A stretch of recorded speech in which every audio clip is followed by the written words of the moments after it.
Esther Cuesta. Muchas gracias, presidente. Buenos días, colegas asambleístas, ecuatorianos y ecuatorianas dentro y fuera de la patria, que siguen con mucha atención esta histórica sesión plenaria. Antes de iniciar, presidente, quiero solidarizarme con las familias de las víctimas en Quito, personas desaparecidas, heridas, familias que residen cerca del río Pilaló en Cotopaxi, en el sector de Piedra Fina, en Napo, también en Guayas y Los Ríos, con los ecuatorianos que sufren las consecuencias del desgobierno en Ecuador y en el exterior. Ecuador está de luto. Quiero recordar, presidente, que esta ley que aprobaremos no tiene que ver con nuestras concepciones religiosas, personales o metafísicas. Aquí lo que tomaremos son decisiones políticas que tienen que afrontar en lo concreto un asunto de salud pública. Después de haber vivido más de 20 años en Europa y Estados Unidos, mi posición es pública. Las mujeres tenemos derecho a vivir en una sociedad libre de violencia y a decidir sobre nuestro propio cuerpo. Nadie, ni el Estado, debe forzar la maternidad, mucho menos a sobrevivientes de violación sexual, considerada una tortura por diversos organismos y cortes internacionales de derechos humanos. Ya manifesté mi postura hace casi 3 años, en este mismo pleno, cuando defendí mi proyecto de reformas al Código Orgánico Integral Penal, y no pasó en ese entonces. Ahora estamos en otro momento, en un momento histórico. Ahora es irrelevante discutir si estamos de acuerdo o no sobre la despenalización del aborto en caso de violación sexual.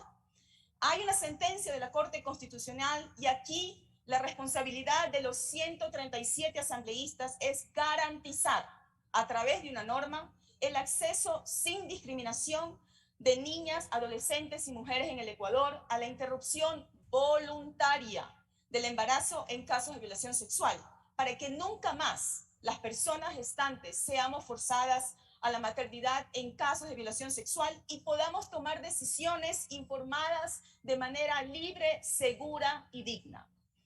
La violencia en el Ecuador es un problema estructural, multidimensional, generado por la desigualdad interseccional entre mujeres y hombres, dentro de la familia, en la comunidad, la economía, el trabajo, la educación, en el acceso a servicios, en la distribución inequitativa de recursos que afectan desproporcionadamente a las mujeres, en particular a niñas y jóvenes en situación de pobreza, afrodescendientes, de pueblos y nacionalidades indígenas y montubias que viven en zonas fronterizas, marginales y rurales. Por ellas debemos asegurarnos de que esta ley no las excluya, no las discrimine, que en su vida real tengan acceso a servicios de salud, que los requisitos burocráticos o la falta de voluntad del personal médico para cumplir con su misión no les impida interrumpir su embarazo si así ellas lo desean.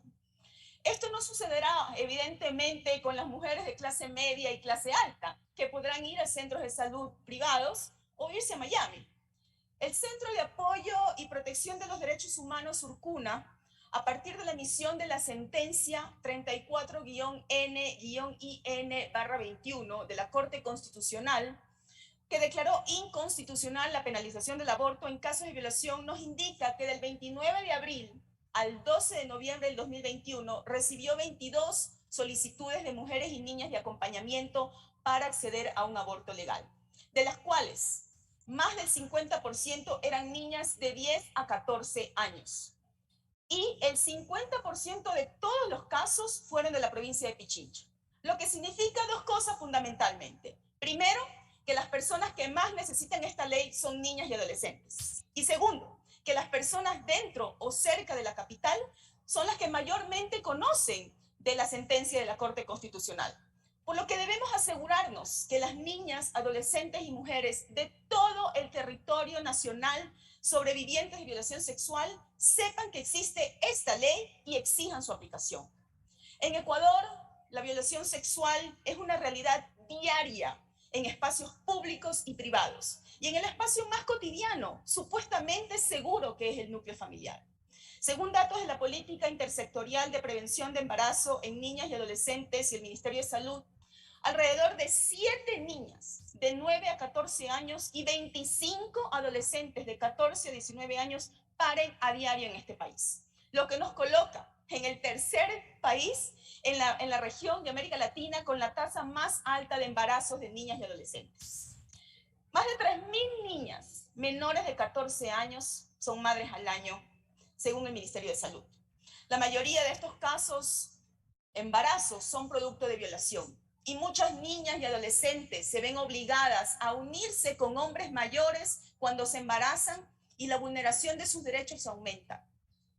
El INEC nos indica que en el 2019 hubo casi 50.000 partos de adolescentes de 15 a 19 años. Sin embargo, las denuncias y las sentencias por delitos sexuales siguen siendo bajas en este país. El INEC también señala que en el Ecuador 7 de cada 10 mujeres han sufrido algún tipo de violencia en su vida. Estas cifras son vidas que nos muestran la violenta cotidianidad de miles de niñas, adolescentes y mujeres. Y precisamente ellas deben estar al centro de este debate y de esta ley. El embarazo adolescente, colegas asambleístas, trunca proyectos de vida. La deserción escolar llega al 44%. El riesgo de morir es 4 veces mayor. La pobreza, la exclusión y el suicidio, producto de la violencia sexual, tiene responsables que no pueden quedar en la impunidad.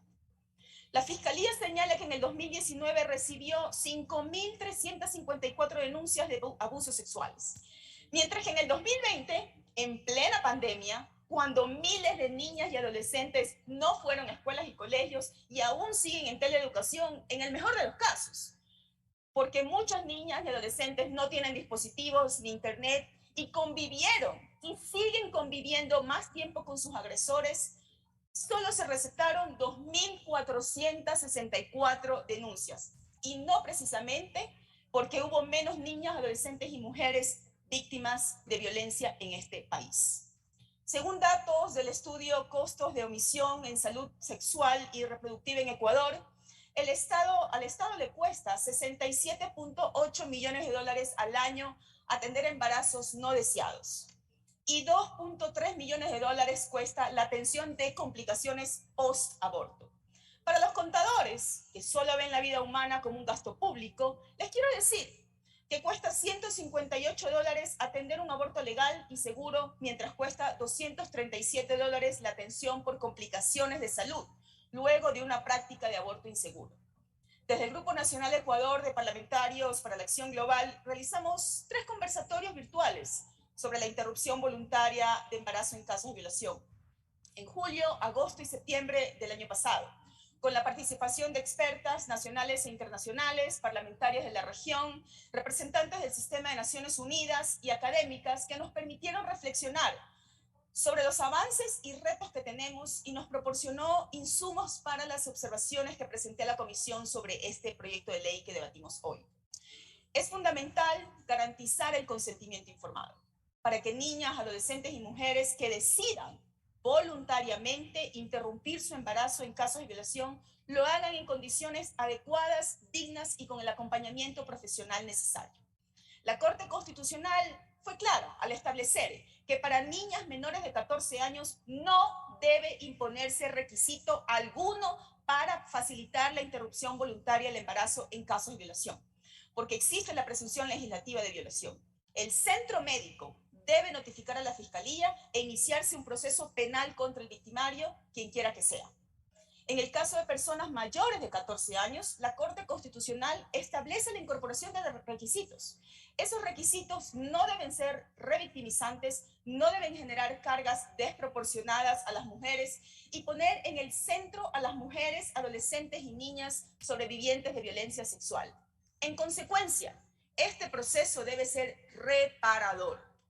En relación a los plazos para acceder a la interrupción voluntaria del embarazo, debemos revisar los estándares científicos, técnicos que garanticen la vida y salud de la mujer embarazada y del feto, fundamentalmente aquellos estándares sugeridos por la Organización Mundial de la Salud, así como valorar los aportes de legislaciones de otros países. No podemos repetir lo que sucedió durante el peor gobierno de la historia. Tiene un minuto, asambleísta. Gracias, presidente. El gobierno de Moreno, que de manera sistemática disminuyó el presupuesto destinado a la protección de las mujeres. Y en el 2020 fue menos de $700.000. Y las cosas siguen igual.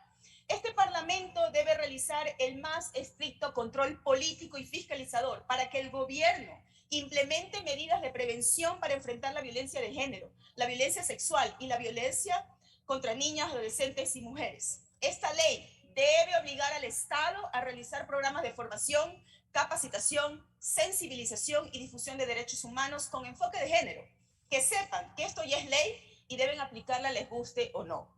Desde esta curul fiscalizaremos la aplicación de esta ley. Pondremos mucha atención al presupuesto que el gobierno destine para el cumplimiento del presupuesto, el cumplimiento de esta ley, y no permitiremos que se repita la historia y que el gobierno de Lazo replique lo que hizo su amigo Moreno con la ley para prevenir y erradicar la violencia contra las mujeres, que quedó en la nada por falta de recursos y voluntad política. Termino, presidente.